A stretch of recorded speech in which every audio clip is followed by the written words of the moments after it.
In the second part of our series, Hunger to Learn, we meet children from northern Gaza. Now, their school was nearly destroyed during the Israeli offensive against Hamas. Katia Adler has more. School time in Gaza. The streets are crowded. Most people who live here are under 18. 9-year-old Huda and her brother and sister set off from their makeshift home.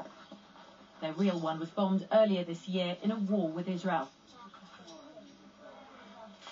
Their school, run by the United Nations, came under attack too.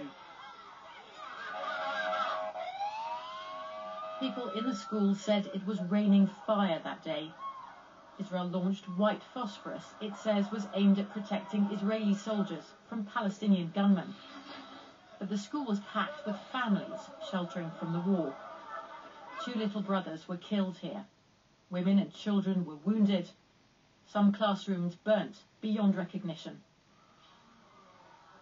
They've since been repainted, but the children's memories of that day can't be erased. Everything was burnt and destroyed here, Malcolm told us. How can we forget the war? Lots of people died. The Israelis bombed our things. Why shouldn't we get an education like they do? It's our right to live in freedom and safety. Israel's military offensive is over, but it still wants to punish Gaza's government, run by men who believe Israel shouldn't exist. Israel limits supplies coming into Gaza, so rebuilding war damage is almost impossible. Life for everyone here is tough. People here in Gaza say they feel they're living in an open-air prison, and because of tensions with Israel, say they're always waiting for the next war, and there's nowhere to run. The borders with Gaza are sealed shut. So the kids of Gaza say however much education they get, their future feels bleak. What's the time? Time number 2, what's the time? Teachers in Gaza say living in a war zone affects children's performance at school. Huda, like many of her friends, suffers from nightmares.